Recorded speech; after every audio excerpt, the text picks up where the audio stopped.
L'histoire commence avec un humain portant le coup final à un dragon, et ce dernier, dans ses derniers instants, admet qu'il ne se souvient pas d'avoir fait quoi que ce soit pour mériter d'être attaqué par les humains de cette manière. Il réfléchit au fait qu'il a même combattu à leur côté par moments et soupçonne qu'il pourrait y avoir une autre raison qui les pousse à le tuer. Au lieu de chercher des excuses, il accepte son sort, pensant qu'il a peut-être simplement vécu un peu trop longtemps. Il sait que ce n'est pas exactement la fin glorieuse à laquelle on pourrait s'attendre pour un dragon divin présent depuis l'âge des dieux, mais il s'en accommode, estimant que ce n'est pas la pire façon pour un dragon de mourir. Alors qu'il se réduit en poussière, sa dernière pensée est l'espoir de pouvoir enfin reposer dans l'au-delà, mais les dieux ont d'autres plans. Au lieu de la paix, il se retrouve réincarné dans le corps d'un enfant. Lorsqu'il ouvre les yeux, il voit ses parents et une vieille dame penchée au-dessus de lui. Le fait qu'il se réveille aussi rapidement surprend la vieille femme, qui pense immédiatement que l'enfant pourrait être doué. Son père, bien sûr, se gonfle de fierté, déclarant que c'est tout à fait naturel, après tout, c'est son fils.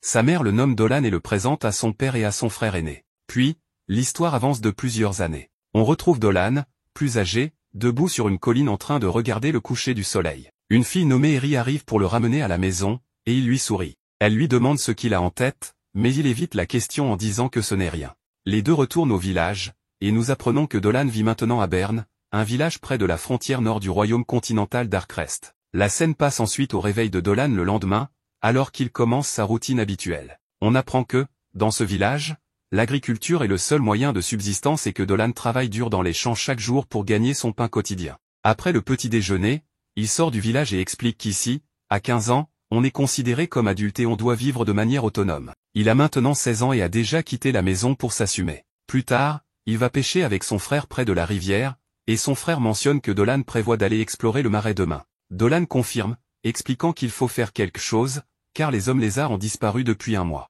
Son frère, Dylan, lui rappelle que c'est normalement le travail des soldats, mais Dolan sait que le capitaine de la garde, Balan, et ses hommes sont trop occupés à protéger le village. Si Dolan n'agit pas, personne ne le fera. Son frère propose de l'accompagner, mais Dolan le rassure en lui disant qu'il ira bien. Juste à ce moment-là, Dolan sent un coup sur sa ligne et ramène un poisson. Plus tard, alors qu'il rentre au village avec sa prise, il croise la soldate Malida, qui le taquine à propos de sa pêche. Elle commente qu'au lieu de pêcher, il devrait se préparer pour son expédition de demain, mais Dolan la rassure en lui disant qu'il se prépare un peu chaque jour depuis la semaine dernière. Il la remercie ensuite d'avoir aidé à convaincre le chef d'autoriser cette mission, mais Malida balaie l'idée, disant que ce n'est pas grand-chose, car Dolan aide toujours les soldats lors de leurs entraînements. Il demande ensuite si elle et le soldat Albert partent quelque part, et il confirme qu'ils vont planifier la prochaine session d'entraînement pour les enfants. Albert conseille alors à Dolan de se concentrer sur son expédition de demain et de ne pas s'inquiéter pour eux. Dolan rentre ensuite chez lui et ajoute du sel au poisson pour le conserver. Alors qu'il termine, Eri arrive, lui rappelant que c'est le jour de la pratique de la magie. Il la taquine en se demandant si elle est venue le chercher, et elle rougit en disant qu'elle était simplement dans le coin peu après. Nous voyons Dolan pratiquer la magie avec la vieille dame qu'il avait rencontrée auparavant. Il lance un sort appelé éclair d'énergie sur une cible, et tout le monde est impressionné par sa précision et sa puissance brute. La vieille femme loue sa magie offensive, la qualifiant d'impressionnante comme toujours, et Dolan attribue humblement cela à ses enseignements. Elle annonce ensuite qu'il est temps de pratiquer la magie médicale, et on découvre rapidement que c'est le talon d'Achille de Dolan. Après l'entraînement, sur le chemin du retour, Dolan tombe sur une fille aux cheveux argentés. Le chef du village la présente comme Christina et l'informe qu'elle restera au village pendant un certain temps.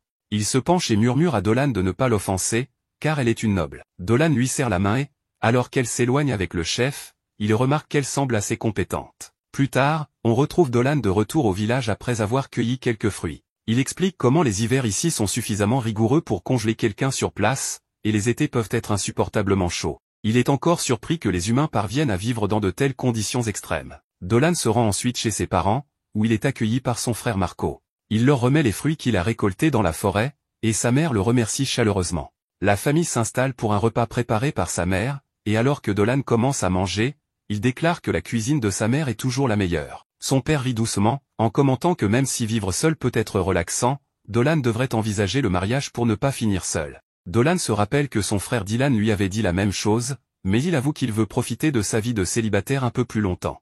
Marco se souvient soudain que Dolan part pour le marais demain, et leur mère exprime son inquiétude, espérant qu'il ne se retrouvera pas en danger. Dolan la rassure, affirmant qu'il ne prendra aucun risque inutile. Son père intervient en lui rappelant que c'est désormais sa décision, puisqu'il est adulte, mais il espère que Dolan reviendra sain et sauf pour ne pas inquiéter sa mère. Le lendemain, alors que Dolan s'apprête à partir pour le marais, tout le village se rassemble pour lui faire ses adieux. Laetitia, la prêtresse du village, lui donne ensuite une simple bénédiction pour le protéger, et la vieille femme de tout à l'heure le prévient d'être prudent, car ses prédictions ont révélé quelque chose de mauvais à l'horizon. Dolan hoche la tête, prenant ses paroles au sérieux.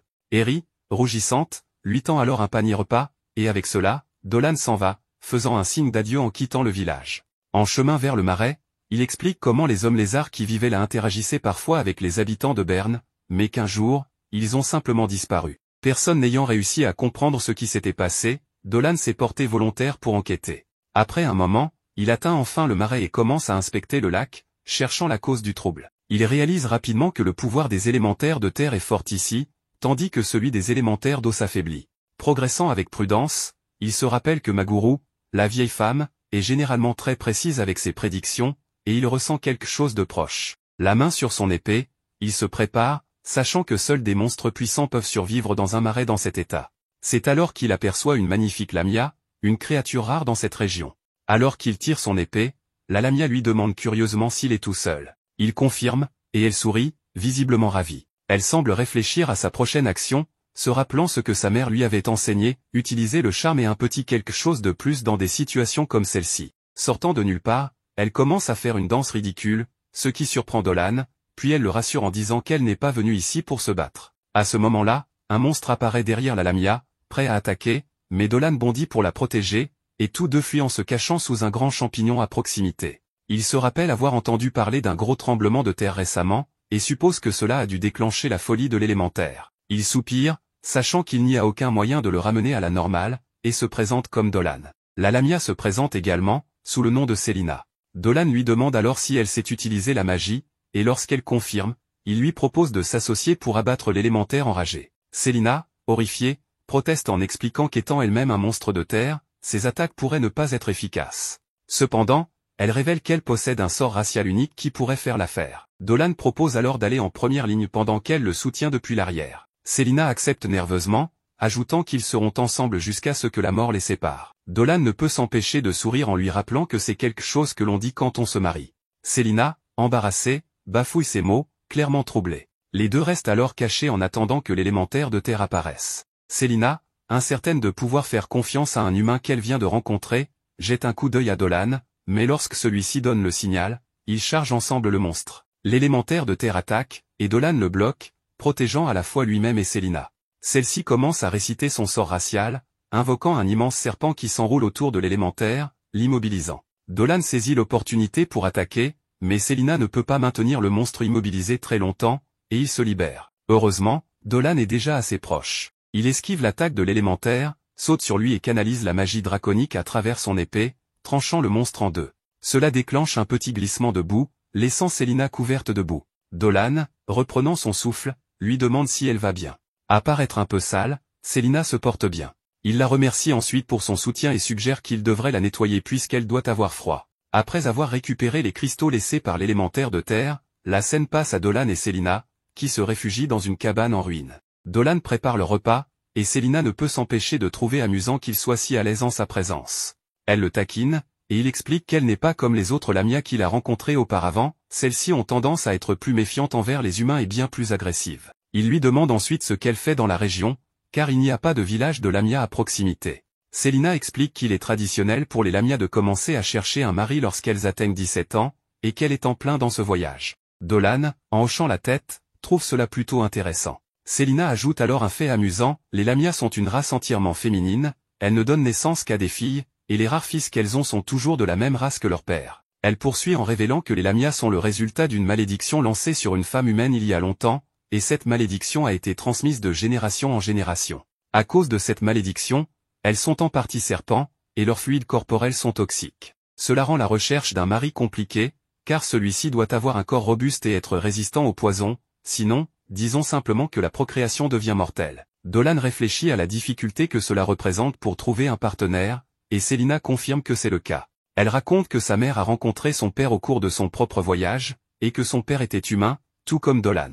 Dolan sourit, disant que c'est merveilleux, mais cela donne à Selina l'impression qu'il la traite comme une enfant. Il précise que ce n'était pas son intention, il la trouve simplement très mignonne. Cela embarrasse Selina, et tous deux s'installent pour manger. Selina, visiblement ravie par le repas, demande avec enthousiasme de quoi il est fait. Dolan est content qu'elle l'apprécie et révèle que c'est sa mère qui lui a appris à le préparer. Il explique que, pendant les nuits froides, sa famille se rassemblait autour de la marmite et partageait ce repas. Célina remarque à quel point il doit aimer sa famille, car son visage s'illumine chaque fois qu'il en parle. Dolan admet qu'elle a raison et réfléchit au fait qu'il n'est plus un ermite solitaire vivant dans une grotte. Le lendemain, il se serre la main pour se dire au revoir. En guise de cadeau de départ, Dolan se souvient que les Lamia aiment l'énergie vitale, alors il lui en donne un peu. Cependant, cela la fait s'effondrer par accident. Inquiet, Dolan lui demande rapidement si elle va bien, réalisant que l'énergie vitale d'un dragon était peut-être un peu trop pour elle. Mais Célina le rassure, affirmant qu'elle ira bien. Il lui dit ensuite qu'il retourne dans son village, et elle mentionne qu'elle va continuer vers le sud pour trouver un mari. Dolan l'invitait à visiter son village une fois qu'elle aura trouvé quelqu'un, disant qu'il aimerait la présenter à sa famille. Célina accepte avec un sourire, et ils se séparent, chacun allant dans sa propre direction. Plus tard, un garde et un civil du village modeste de Dolan aperçurent une femme traversant le pont en direction de Berne. Le civil fit remarquer qu'il était dangereux pour une jeune femme de voyager seule comme ça, mais elle les rassura en disant qu'il n'y avait aucun problème, car elle était plus forte qu'elle n'en avait l'air. Après tout, elle n'était qu'une humble Lamia. Lorsqu'ils réalisèrent qu'elle était une femme serpent, les hommes prirent la fuite, paniqués, sans oser regarder en arrière, laissant Célina frustrée par cet accueil. Pendant ce temps, chez Dolan, Maguro enseignait à ce dernier et à Eri les bases de la médecine magique. Contrairement à la médecine ordinaire, les potions magiques sont fabriquées à partir d'ingrédients infusés de magie et doivent être préparées avec une grande précaution pour être efficaces.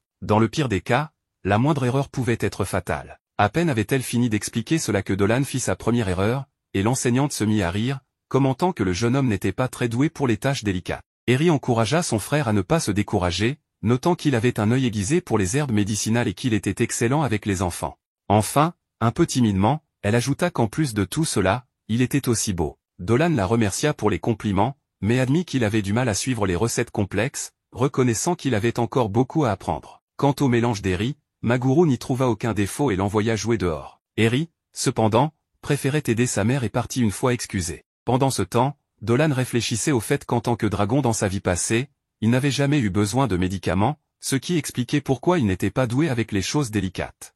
Malgré la frustration du jeune homme, Maguro le rassura en lui disant qu'il avait une magie offensive de première classe, mais qu'il avait encore des difficultés avec la médecine magique. Néanmoins, l'enseignante lui rappela qu'il n'y avait pas de raison de se précipiter, il n'y a pas de raccourci dans la vie. Dolan avait du talent, et les obstacles qu'il rencontrerait en cours de route faisaient simplement partie du chemin pour atteindre un nouveau niveau. Il se souvint d'une phrase que Maguro disait souvent, la connaissance correcte et les petites déviations.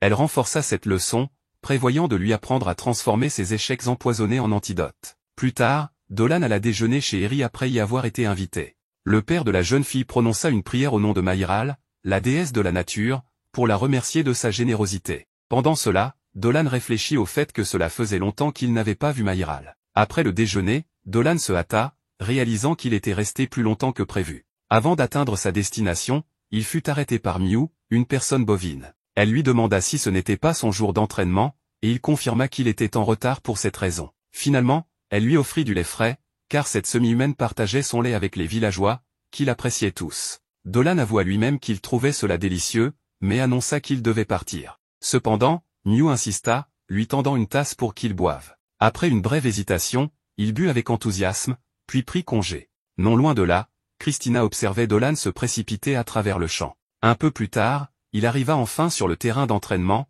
où 3 jeunes garçons s'exerçaient à la lance sous la supervision d'Albert. Dolan s'excusa pour son retard, mais le professeur ne semblait pas contrarié. Au contraire, il sourit à son ami et annonça une pause. Les enfants se rassemblèrent rapidement autour de Dolan pour lui montrer leurs compétences à la lance, mais l'homme plus âgé leur dit de revenir après la pause, laissant les jeunes déçus. Soudain, Dolan sentit la présence d'un monstre à proximité. Albert remarqua le comportement étrange de son ami et lui demanda ce qui se passait, mais Dolan balaya la question, disant que ce n'était rien. Plus tard dans la nuit, Dolan retourna dans la forêt, cherchant la source de la sensation qu'il avait eue plus tôt. Dans son esprit, il s'agissait certainement d'un monstre, et peut-être même d'un familier. Suivant ses instincts, il s'enfonça profondément dans les bois jusqu'à apercevoir Célina en train de se baigner. Célina, surprise, faillit se cogner la tête en trébuchant, mais Dolan était là pour prévenir le pire. Avec tout en ordre, l'homme lui demanda ce qu'elle faisait là, mais Célina ne pouvait pas parler, se sentant trop exposée, alors elle lui demanda de fermer les yeux.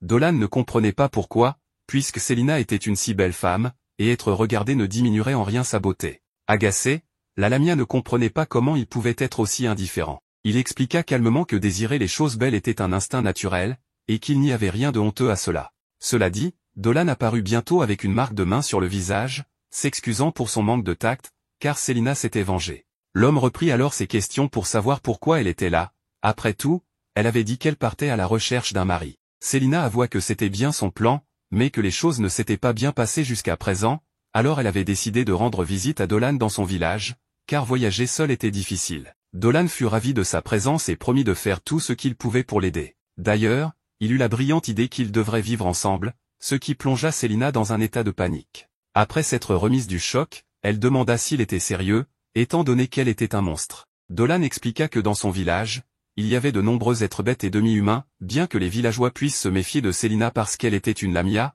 ses pouvoirs et sa personnalité gentille gagneraient sûrement leur confiance, lui permettant de vivre paisiblement à Berne. Surprise, Célina n'avait jamais imaginé qu'elle pourrait se lier d'amitié avec des humains. Dolan avoua ensuite que sa présence rendrait sa vie beaucoup plus agréable. Réfléchissant à ses propres paroles, Dolan se demanda pourquoi cela donnait l'impression qu'il courtisait cette demoiselle. Quoi qu'il en soit, l'invitation avait déjà été lancée et acceptée par la jeune fille. D'ailleurs, Célina confessa qu'elle avait une autre raison de chercher l'humain. En vérité, elle espérait qu'il pourrait partager un peu de son énergie vitale avec elle, car elle n'avait jamais ressenti une énergie aussi délicieuse qui la faisait se sentir aussi bien. À ce sujet, Dolan la rassura en lui disant que dès qu'ils commenceraient à vivre ensemble, Célina aurait tout ce qu'elle voudrait. Il lui tendit alors la main pour sceller l'accord avec la Lamia. Dès qu'elle répondit à son geste, il lui transféra un peu de son énergie vitale en guise de démonstration gratuite, et la pauvre créature s'excita de la pointe de sa queue jusqu'au bout de ses oreilles. Cela fait, Dolan expliqua son plan à Célina. Le lendemain, le capitaine et quelques subordonnés évaluèrent le 3e jour consécutif d'attaques mystérieuses dans le village,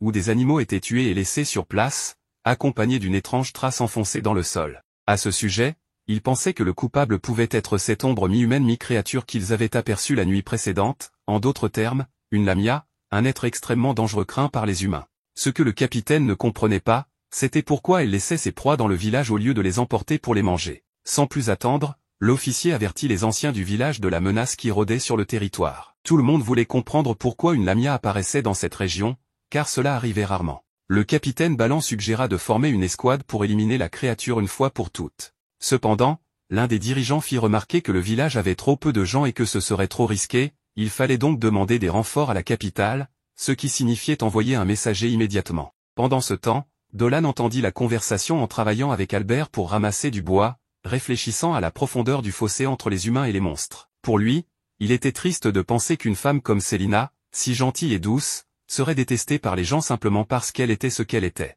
Lors de la réunion, Maguro exhorta tout le monde à ne pas paniquer et reconnut que Ballan était profondément préoccupé pour le village. Cependant, elle expliqua que la Lamia laissait probablement les animaux en offrande au village et suggéra qu'ils essaient de comprendre pourquoi. À ce moment-là, Eri arriva à la réunion avec les résultats de la divination suggérée par Maguro. L'ancien examina soigneusement l'étrange peau et conclut qu'Eri était parvenu au même résultat qu'elle. En d'autres termes, la divination prédisait que l'apparition du serpent était un bon présage et que tout le monde devait attendre de voir ce qui se passerait. En entendant cela, Dolan se réjouit de la décision et se précipita vers Célina à la fin de la journée, sachant qu'il pouvait désormais avancer avec la dernière partie de son plan. Lorsqu'il l'atteignit, il informa Célina que le plan des offrandes avait fonctionné, puis lui expliqua l'étape suivante. Le jour suivant, Ballan expliqua aux autres soldats que la Lamia avait été aperçue dans la région, donc une nouvelle session d'entraînement aurait lieu ce jour-là pour garder tout le monde en alerte en cas d'incident. Les enfants étaient captivés par la présence imposante du capitaine, en particulier Toro, son fils.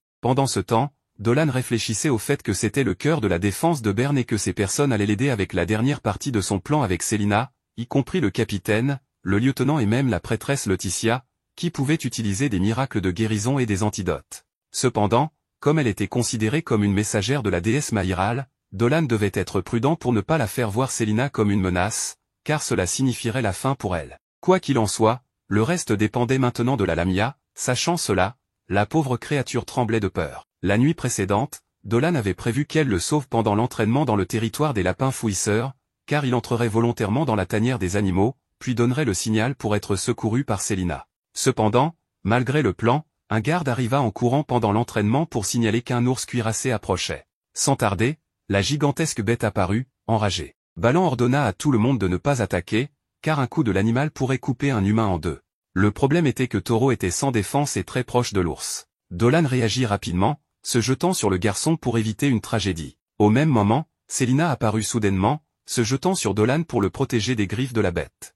En réponse, la Lamia lança un sort sur l'ours, lui ordonnant de retourner dans la forêt, ce qui stupéfia tout le monde, car la bête obéit docilement à son commandement. Après avoir écarté l'ours, Célina demanda si Toro allait bien, mais le capitaine doutait des intentions de la Lamia et la menaça. Dolan argumenta qu'elle les avait sauvés, et Malid acquiesça. Pourtant, Balan restait méfiant, il questionna pourquoi la Lamia avait laissé des offrandes dans le village et pourquoi elle avait sauvé Dolan et Toro. Célina expliqua qu'elle les avait sauvés parce que leur famille serait dévastée s'ils mouraient. Sur ce, Célina s'inclina et supplia d'être autorisée à vivre dans le village, expliquant que son père était humain et avait toujours aimé sa mère. En entendant cela, Balan demanda l'avis de Laetitia. La prêtresse reçut un message de la déesse Maïral affirmant que la Lamia devant eux n'était pas une menace et que tout le monde devait vivre en harmonie. Elle s'approcha ensuite de Célina et remarqua que la créature gardait les yeux fermés pour apaiser la peur humaine des malédictions, mais elle lui demanda doucement d'ouvrir les yeux parce que tout allait bien. Cependant, Célina était gravement blessée et finit par s'évanouir. Après quelque temps, Célina se rétablit et on lui attribua une maison où vivre. Lorsqu'elle visita son nouveau chez-soi, elle fut touchée par la gentillesse des villageois. Il y avait même une peluche de champignons à l'intérieur de la maison, une idée suggérée par le capitaine Balan lui-même. En parlant de lui, Balan s'excusa d'avoir pointé son arme sur la Lamia, car elle avait sauvé la vie de son fils. Harry demanda à Célina de partager tout ce qu'elle savait sur son espèce afin qu'il puisse mieux apprendre à s'occuper d'elle. De même, Célina souhaitait apprendre tout ce qu'elle pouvait sur la race humaine. Enfin, Dolan fit semblant de ne pas connaître le serpent et lui tendit la main en guise de salutation. Elle pleura et répondit à son geste. Ainsi, Dolan accueillit Célina au village de Berne. Plus tard, Célina continuait de recevoir plus de choses chez elle, tandis que Dolan, au loin, se réjouissait que son plan ait réussi. Mais en se souvenant que la déesse Maïral l'avait aidé avec la prédiction, il souhaitait simplement la revoir pour la remercier de son aide ce jour-là. Avec cela en tête, à la tombée de la nuit, Dolan se sépara de son corps comme s'il était un fantôme. Pour être plus précis, il s'agissait de sa forme astrale, avec laquelle il pouvait aller directement au plus haut du ciel, où il rencontra sa forme de dragon qu'il avait toujours eue, cette fois en présence de la déesse Maïral. La déesse trouva étrange d'être appelée divinité, plaisantant avec Dolan sur le fait qu'il était devenu si humain en si peu de temps. Quoi qu'il en soit, Dolan remercia Maïral pour l'oracle, car après tout, si celui-ci n'avait pas menti à ce moment-là, il n'aurait pas accepté Célina dans leur village. Mais en même temps, c'était étrange, car après son décès, il n'avait jamais pensé que Maïral le retrouverait transformé en simple humain. Cependant, la déesse affirma qu'une âme comme la sienne était difficile à ignorer. Dolan avoua qu'il ne savait toujours pas comment il avait fini par devenir humain. Après tout, le jour où on lui planta l'épée dans le corps, provoquant sa mort, il attendait simplement la fin. Malgré tout, il ne nia pas que renaître en tant qu'humain n'était pas totalement mauvais, car il avait appris qu'il existait des humains qui, malgré les adversités, vivent de toute leur force et sont heureux avec très peu. Il précisa que leur vie, bien que fugace par rapport aux êtres célestes, ne brillait pas moins que celle des dieux. Pour Maïral, celui qui brillait le plus à ce moment-là, c'était lui, remarquant que son cœur et son âme étaient remplis de joie ainsi que de nombreuses espérances. Selon la déesse, ce n'était pas un message destiné uniquement à lui, puisque la Lamia qu'il avait secourue brillait de la même manière. Et en un clin d'œil, il revint à sa forme humaine, où Célina, sans frapper, entra pour réveiller Dolan, car le coq avait chanté depuis un moment. En même temps, Célina se rendit compte qu'elle aurait pu ouvrir la porte et voir quelque chose d'inapproprié sans le vouloir, mais Dolan la rassura en expliquant qu'il venait juste de rêver d'une vieille amie qui lui disait des choses magnifiques et qu'il ne pouvait pas être plus heureux. Célina lui rappela qu'aujourd'hui était un jour important, car il avait promis de planter des pommes de terre avec Christina, qui l'attendait dehors avec impatience pour travailler. Pendant ce temps, en ville, nous voyons un grand château qui était la demeure particulière d'une femme qui avait même des fées nettoyant les livres. La même femme, dont la secrétaire semblait très heureuse de livrer les messages, reçut un message de Christina, la fierté de toute la ville. Pour cette raison, la femme particulière, utilisant un peu de magie, ouvrit la lettre pour la lire immédiatement. Dans la lettre adressée à la directrice Olivia, Christina notait qu'elle n'était pas entièrement satisfaite du climat extrême du nord de Galoa. Pourtant, c'était l'une des raisons pour lesquelles tous les citoyens s'entraînaient quotidiennement. Bien que ce ne fût qu'un combat de spectacle, tout le monde voyait la vice-capitaine souffrir, des paroles qui ne lui plaisaient pas du tout.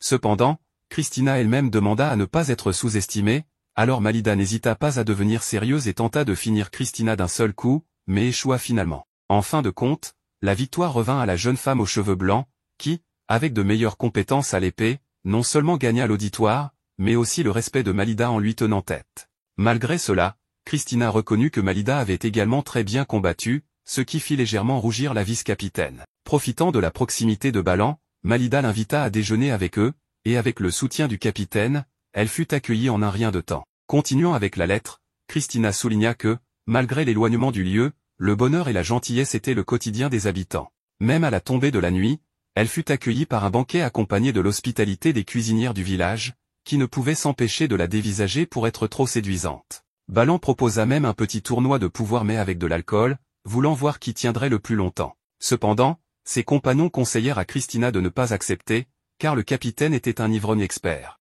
Cela dit, Balan crut que la jeune femme ne voulait pas boire, mais se contenterait au moins des 2 idiots qui l'avaient amenée pour boire sans être rejetée. Cependant, Christina avait en réalité toujours voulu dire oui, mais elle restait trop timide. Cette même nuit, après avoir eu une belle chambre pour se reposer, elle aperçut le capitaine Balan qui venait tout juste de finir de boire. Pour cette raison, elle décida de s'entraîner un peu plus à l'extérieur de la chambre, sous la lumière de la lune, jusqu'à ce que Dolan et Célina apparaissent après une promenade nocturne. Célina remarqua que Christina semblait un peu triste et voulut savoir si quelque chose n'allait pas, mais comme Christina avait toujours des difficultés à communiquer, elle ne dit rien. La Lamia comprit en un instant et prit la main de son amie pour l'inviter à passer la nuit chez elle. À son arrivée, la première chose que Célina montra fut son lit, sa partie préférée de toute la maison, car il l'aidait à faire de beaux rêves. Cela fit comprendre à Christina que les lits des Lamia étaient différents de ceux des humains, mais même s'ils étaient différents, Célina lui proposa de l'essayer un moment pour éviter tout problème de refus. Dolan rappela à son ami que ce lit pourrait ne pas être aussi confortable pour un humain,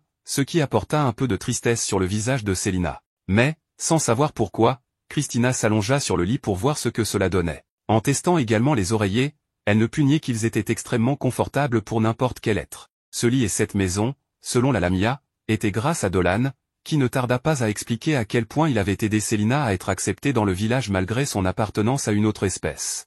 Cependant, même si tout allait bien, elle ne pouvait s'empêcher d'être heureuse, car plus elle passait de temps au village, plus elle adorait ses habitants. Elle raconta également que Balan aimait boire le lait de sa femme, et même les villageois organisaient des compétitions pour voir qui en buvait le plus lors d'un tournoi local, ce qui fit comprendre à Christina pourquoi le capitaine avait voulu rivaliser avec elle. Célina raconta aussi que le frère de Dolan était un excellent pêcheur et qu'il avait même pêché un poisson géant récemment, qu'il partagea avec toute sa famille. Dolan expliqua que non seulement son frère ou le capitaine avait des talents spéciaux, mais que les autres villageois étaient également doués dans différents domaines, il suffisait simplement de les connaître. Par exemple, Marida, malgré son statut de vice-capitaine, adorait les sucreries. Avant de continuer, Célina demanda à Dolan ce qu'il faisait là, debout, et les 2 femmes le jetèrent sur le lit pour qu'il puisse lui aussi tester son confort, ce qui les fit rire aux éclats, et qui sait quoi d'autre. Le lendemain, les villageois se réunirent pour essayer le lait de Mew. En effet, il s'agissait d'un autre défi ouvert avec Balan pour voir qui oserait boire plus de lait que lui. À ce moment-là, Christina arriva avec Célina, accueillie par les sourires des habitants. Christina ne nia pas qu'elle était venue pour goûter ce lait dont Balan se vantait tant, alors sa femme alla directement chercher un peu pour la jeune femme, qui après une bonne gorgée, remarqua à quel point il était délicieux, ce qui ravit Mew.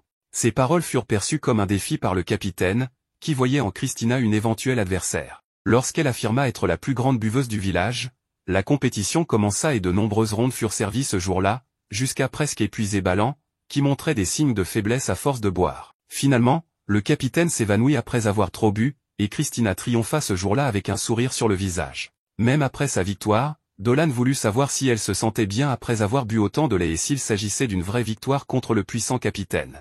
À ce moment-là, Mew apparut pour lui demander si elle avait le temps de goûter le lait de Miru, sa fille. Elle aurait aimé le faire goûter à son mari en premier mais en le voyant aussi épuisé, il serait préférable de ne pas le déranger pour un moment. Christina prit donc une grande gorgée pour évaluer la qualité de ce lait, le trouvant encore plus sucré que le précédent, ce qui la rendait vraiment délicieux, et finit par recevoir un grand câlin de Miru, rempli de joie. À la fin de la lettre, Olivia lut que Bern semblait faire un trou dans son cœur. Au même moment, une visite arriva pour Olivia, qui se retrouva en un clin d'œil dans une fête très importante. Mais depuis la distance, elle entendait les murmures de tout le monde, disant que Christina s'était liée d'amitié avec une Lamia, et les gens de la haute société n'étaient pas très à l'aise d'être proches d'un monstre dangereux. Ces rumeurs arrivèrent jusqu'à Kiren, qui se rendit auprès d'Olivia pour en savoir plus sur cette Lamia. Selon elle, il était essentiel de tout savoir sur la menace que Christina pourrait affronter. Après tout, une Lamia était une créature dangereuse à garder près de soi, et avec la vague de disparitions qui avait eu lieu dans la ville, il valait mieux protéger la chère Christina. Cependant, la directrice affirma qu'il n'y avait rien à craindre, car selon son élève, la Lamia était très amicale. De plus, l'oracle de la déesse Maïral avait demandé aux habitants du village de vivre avec elle, des paroles que Kiren ignora, préférant se précipiter pour sauver Christina du danger. À cet instant, un homme qui semblait être le propriétaire de ces terres affirma qu'il partirait bientôt pour protéger la jeune fille de tout péril. De retour auprès des protagonistes, ceux-ci venaient de finir de planter les pommes de terre, mais Célina avait commis l'erreur de les planter trop proches les unes des autres. C'est alors que Kless apparut en courant pour annoncer qu'il y avait un problème et qu'il devait se rendre immédiatement à la porte du village, où le maire cacha Christina aussitôt. En effet, l'homme que nous avions vu auparavant, nommé Goda, était aussi le commissaire de la frontière nord, et accompagné de ses soldats, il voulait savoir pourquoi Dolan avait amené une lamia sur ces terres sacrées du roi. Avant que Dolan ne puisse dire un mot, le prêtre voulut rappeler à Goda que l'oracle de Maïral les avait bénis avec la jeune lamia. Cependant, l'ancêtre n'était pas très croyant et voulait simplement éliminer la menace avant qu'elle ne fasse du mal. Dolan rappela à l'homme que la parole de la déesse était plus que suffisante pour ce genre de choses, mais l'ancêtre lui rappela que, s'il voulait rester sur ces terres, il devait se présenter devant le général, qui déciderait si la lamia était dangereuse ou non, les lois étant la priorité dans ce monde. Dolan, en tant que responsable de son arrivée, voulut l'accompagner. Goda n'y vit aucun inconvénient, pensant qu'il souhaiterait sûrement aussi s'entretenir avec lui pour la même raison. À leur arrivée au crépuscule, les villageois remarquèrent que leurs amis étaient emmenés, et Christina songea à parler à la directrice de cette affaire, pensant qu'avec un peu d'influence, elle pourrait changer les choses. En invoquant les lois du vent, elle accéléra pour courir le plus vite possible jusqu'à sa destination, tandis que les heures passaient. Dans le carrosse, Célina semblait calme, mais pas complètement. En voyant que Dolan avait un peu froid, elle lui donna la permission d'utiliser sa couverture et remarqua aussi qu'il paraissait triste de lui avoir causé autant de problèmes ce jour-là. Avec une étreinte que la mère de Dolan lui avait apprise, il put réconforter Célina durant le reste du voyage. Christina parvint finalement à atteindre la capitale du royaume pour discuter avec Olivia de ce qui s'était passé, autour d'une tasse de thé bien chaud. Olivia lui expliqua qu'avec la bénédiction de la déesse, il ne leur arriverait rien de mal, mais la principale raison de la convocation de Célina était en réalité Kyrène, une générale du gouvernement, qui planifiait de rendre la lamia responsable des disparitions survenues dans le royaume. Malgré la distance, l'un des soldats réveilla Célina en pleine nuit, laissant présager le pire. Le duo est emmené chez Goda, qui révèle des informations qui les laissent stupéfaits. Peu après, ils arrivent en ville et sont conduits chez Kyrène. Elle remercie Célina d'avoir fait ce long voyage. Dolan se présente comme le chaperon de la lamia.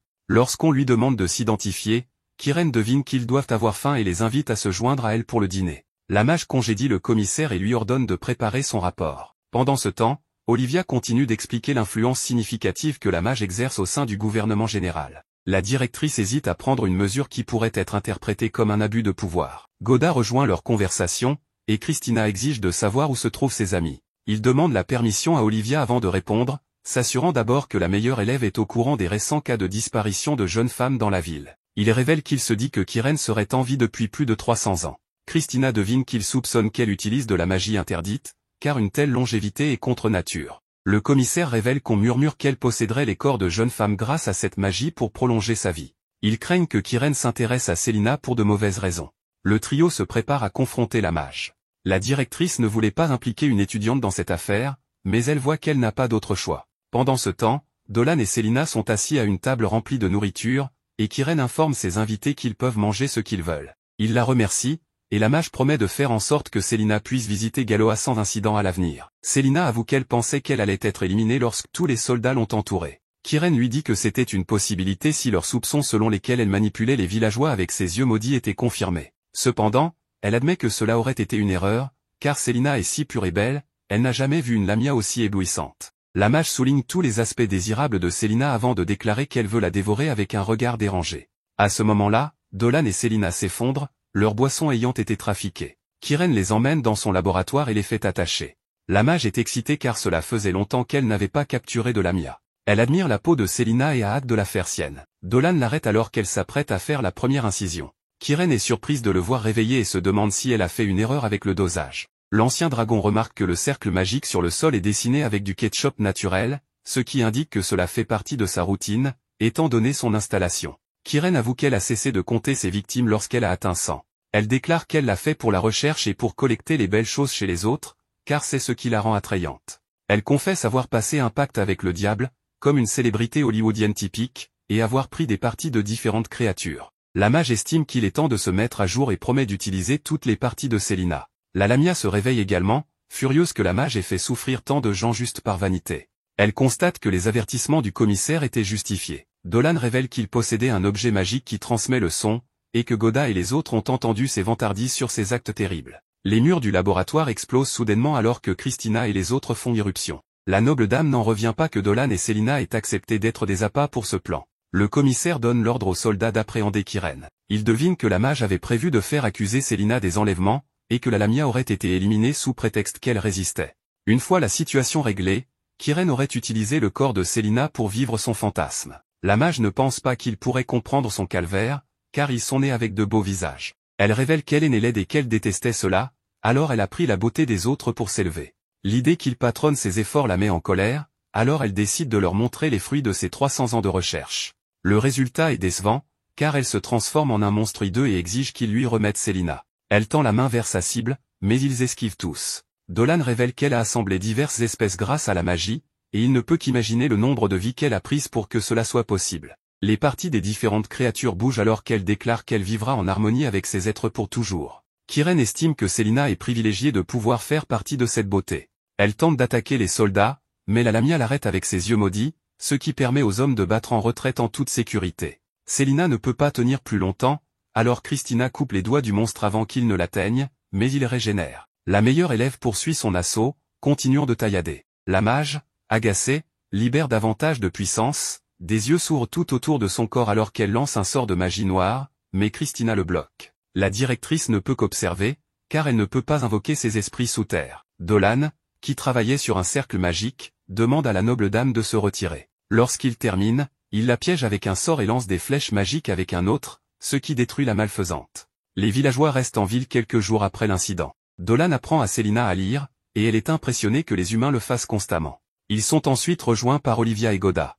Le commissaire s'excuse de les avoir impliqués dans l'affaire. Selina le supplie de relever la tête, lui assurant que tout va bien. Dolan avoue avoir été surpris lorsque le vieil homme leur a demandé de servir d'appât pour son enquête. L'antidote d'Olivia les a aussi aidés à se remettre du poison soporifique. Il est révélé que le gouvernement général est honteux de ne pas avoir pu empêcher leur propre mage de commettre de tels crimes odieux. Goda présente à Selina son permis pour visiter Galoa et son enregistrement en tant que citoyenne officielle du royaume. Il précise qu'il savait dès le début qu'elle était une âme douce, donc elle pourra vivre à Berne sans problème. Elle est surprise de voir à quel point le vieil homme est cool par rapport à leur première rencontre. Olivia a également quelqu'un qui souhaite rencontrer Dolan. Ils se rendent à l'académie et il est heureux de voir Denzel, le fils de Muru, qui a entendu parler des exploits de l'ex-dragon. Il propose de les emmener faire un tour en ville. Ils se rendent au marché principal, et les gens sont terrifiés par Selina. Elle n'est pas blessée par leur peur et souhaite simplement acheter des cadeaux pour tout le monde au village. Après quelques achats, ils se préparent à partir, et Dolan demande à Denzel de venir visiter le village bientôt. Il invite l'ex-dragon à rejoindre l'académie. Denzel a parlé à la directrice plus tôt et pense que son pouvoir magique extraordinaire est gâché. Dolan apprécie l'offre, mais il se sent toujours nécessaire au village. Ils comprennent, mais lui laissent le temps de réfléchir à l'offre. Olivia suggère discrètement qu'elle sait quel genre d'âme Dolan a et déclare que ses pouvoirs aideraient davantage de personnes s'il développait ses connaissances à l'académie. Denzel pense aussi que quitter le village pourrait être le meilleur moyen de le protéger. Selina est attristée de l'entendre dire cela. En route vers Berne, Dolan avoue que l'offre l'intrigue, mais qu'il a encore beaucoup à faire au village. La noble dame voit qu'il aime son lieu de naissance et comprend pourquoi, mais elle pense toujours que l'académie lui offrirait des expériences qu'il ne pourrait pas trouver au village. Pendant ce temps, dans une forêt, un chasseur est troublé lorsqu'il voit une armée de monstres fourmis sortir d'un portail. Ils sont libérés par un groupe suspect, leurs yeux brillent à travers le portail. Peu de temps après, Dolan et Christina aident à entraîner les enfants du village tandis que Selina et Balan les observent depuis la ligne de touche. Selina commence soudain à se rappeler de l'offre que Dolan a reçue pour rejoindre l'académie, et elle s'inquiète qu'il la laisse derrière pour partir loin d'elle. Tandis qu'elle est perdue dans ses pensées, les enfants du village commencent à jouer avec sa queue, ce qui la fait courir après eux. Dolan pense que Selina est devenue une part importante du village et espère que les choses resteront ainsi. À ce moment-là, Christina, épuisée, s'approche de lui et lui demande de l'accompagner pour explorer la forêt. Elle explique qu'il y a de puissants et dangereux monstres dans la forêt et qu'elle souhaite tester ses compétences contre eux. Dolan lui dit qu'elle ne devrait pas s'aventurer dans la forêt sans raison valable, mais Christina lui répond qu'un des villageois lui a dit qu'il ne pouvait pas emmener ses cochons paître dans la forêt à cause des monstres. Elle propose alors de devenir garde du corps pour les cochons, car elle estime qu'il est de son devoir d'aider les villageois de toutes les manières possibles. Dolan soupire, se demandant pourquoi Christina est si désireuse d'aller dans la forêt, au point de se proposer pour protéger des cochons, mais il décide finalement de l'accompagner. Bientôt, un troupeau de cochons s'aventure dans la forêt, sous la garde de Dolan, Christina, Balan et quelques chevaliers. Selina remarque les chevaliers qui portent des armures lourdes, et Dolan explique que des monstres inhabituels ont récemment été aperçus dans la forêt, nécessitant des précautions supplémentaires. Ils arrivent au pâturage, et tandis que Dolan et les filles restent en arrière pour surveiller les cochons, Balin mène ses hommes pour patrouiller la zone. Un des cochons s'aventure dans les buissons, et un chevalier en surpoids le poursuit pour le ramener. À sa grande surprise, un puissant tigre-lame projette le cochon blessé vers lui. Terrifié, le garde se paralyse de peur, pensant qu'il est une autre proie pour ce monstre, mais heureusement, Balin arrive à temps pour frapper la tête du tigre avec son énorme marteau. Il avertit le soldat d'être plus attentif à son environnement, mais ironiquement, il ne remarque pas une gigantesque fourmi noire qui s'approche furtivement derrière lui. La fourmi géante l'attaque, et il semble qu'elle soit trop puissante pour Balin. Dolan et les filles entendent les cris de Balin et se précipitent vers lui pour le retrouver déjà vaincu par la fourmi géante. Celle-ci bondit ensuite vers Dolan, mais il la neutralise avec une boule d'énergie. Christina lui demande quel type de monstre c'est, et Dolan répond que ce n'est pas un monstre, mais un démon des enfers. Celui-ci n'est qu'un simple éclaireur de Baran, mais il est tout de même trop puissant pour les guerriers ordinaires. Christina lui demande alors comment il en sait autant sur les démons, et il lui répond qu'il a lu à leur sujet dans les livres d'une vieille sorcière. Il dit ensuite à Christina qu'il va immobiliser le monstre et qu'elle doit en profiter pour l'achever. Elle accepte et s'élance pendant que Dolan affaiblit le démon fourmi avec un tir magique. Christina profite de l'opportunité et tranche la tête de la fourmi. Elle a du mal à croire qu'elle vient de combattre un démon, et Dolan lui demande de ne rien dire aux villageois à ce sujet. Il retourne au village, et la nuit, tout le monde se rassemble chez le chef du village. Celui-ci revient de la maison de Balin après s'être assuré de son état et informe les villageois que Balin est toujours inconscient, bien que sa vie ne soit plus en danger. Les villageois discutent alors de cet étrange monstre, assez puissant pour vaincre le capitaine des soldats du village. Peu après, la vieille sorcière arrive avec de bonnes nouvelles, Balin a retrouvé ses esprits et devrait bientôt aller mieux. Cependant, elle remarque que Balin a été blessé par une créature encore plus puissante que le tigre-lame. Dolan affirme qu'il se passe quelque chose de grave dans la forêt et se porte volontaire pour enquêter. La vieille sorcière lui conseille de vivre en harmonie avec la nature, peu importe les défis qu'elle impose, expliquant que la créature n'a attaqué Balin que parce qu'ils ont envahi son territoire. Dolan insiste pour enquêter, arguant que la situation pourrait empirer, et la sorcière accepte finalement, à condition qu'il emmène quelqu'un avec lui. Christina se porte volontaire, mais le chef du village refuse, estimant que sa sécurité est essentielle. C'est alors que Célina saisit l'opportunité et se propose, ce à quoi Dolan ne peut dire non en voyant sa détermination. Le lendemain, Dolan et Célina se préparent pour la forêt, où ils trouvent Christina qui les attend, impatiente de participer malgré les ordres du chef. Peu après, ils rencontrent des araignées géantes et les battent, puis tombent sur un singe cornu. Christina se prépare à attaquer, mais Célina parvient à calmer la créature en lui offrant une pomme. Dolan et les autres prennent une pause repas et partagent leur nourriture avec la famille de singes. Christina demande à Célina si elle n'a pas peur des monstres, et celle-ci lui rappelle qu'elle en est elle-même. Célina encourage Christina à nourrir les bébés singes, et elle commence à les trouver adorables. Dolan observe que les créatures ont été chassées de leur territoire par un monstre plus puissant. Pendant leur pause, Célina remarque à quel point Christina est gracieuse même en mangeant un simple morceau de pain. Dolan est d'accord, ce qui embarrasse Christina. Célina, se sentant un peu jalouse, demande à Christina comment elle fait pour être si charmante, espérant utiliser ses astuces pour trouver un mari. Dolan rassure Célina en disant qu'elle est déjà charmante, ce qui la fait rougir et rêver d'une vie de couple avec lui. Soudain, une boule est lancée dans leur direction, contenant une fée inconsciente. Ils sont attaqués par une autre fourmi démoniaque, mais Dolan et Christina la neutralisent.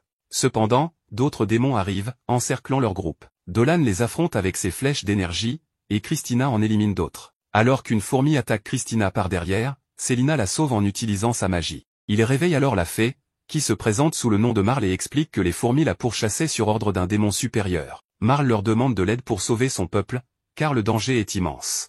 Au même moment, ils se sentent encerclés, mais cette fois par des créatures non hostiles. Dolan pose son épée pour montrer qu'il ne représente pas une menace, et Christina l'imite. C'est alors qu'une tribu d'elfes de la forêt surgit, et leur chef se présente pour secourir Marle. À ce moment-là, l'esprit se précipite vers le commandant Gio en suppliant « Je vous en prie, ces humains m'ont sauvé, ne les combattez point ». Célina perçoit qu'ils ont pénétré la forêt des elfes, et Dolan l'informe qu'il semble bien que ce soit le cas, mais qu'ils doivent rester vigilants pour éviter toute embuscade. Le commandant Gio s'avance vers eux pour les remercier d'avoir aidé Marle, la fée, et demande pourquoi ils sont venus dans les bois. Dolan explique qu'ils ont entendu des bruits étranges et qu'ils sont venus enquêter, bien qu'ils réalisent à présent qu'ils auraient dû demander l'autorisation d'abord, et il exprime ses regrets. Le commandant Gio comprend les intentions bienveillantes de Dolan, mais il les avertit de partir immédiatement car les bois sont en grave danger. Dolan lui demande s'il parle des légions démoniaques et lui explique qu'il sait qu'elles sont également apparues dans leur village. Gio confirme qu'ils sont actuellement en combat contre la horde démoniaque dans les bois. Christina, troublée, demandent comment ils gèrent la situation et s'ils ont prévenu le royaume de cette urgence, saisissant les vêtements de Gio avec agitation. Ces guerriers se mettent en garde pour le protéger, tandis que Célina tente de calmer Christina en lui disant de parler plus doucement. Mais Christina rétorque, comment puis-je parler doucement alors qu'un seul démon peut causer une dévastation massive, sans parler d'une légion entière?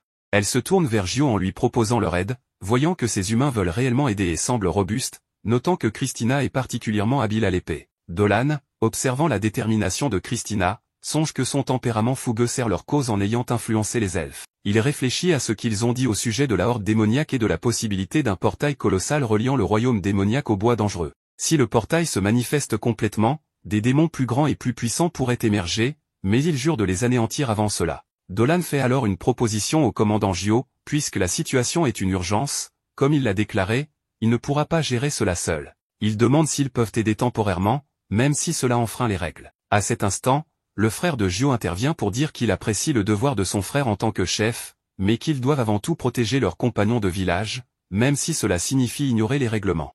Gio, après avoir observé leurs expressions pleines de sincérité, accepte leur aide, reconnaissant leur force, comme étant d'une puissance immense.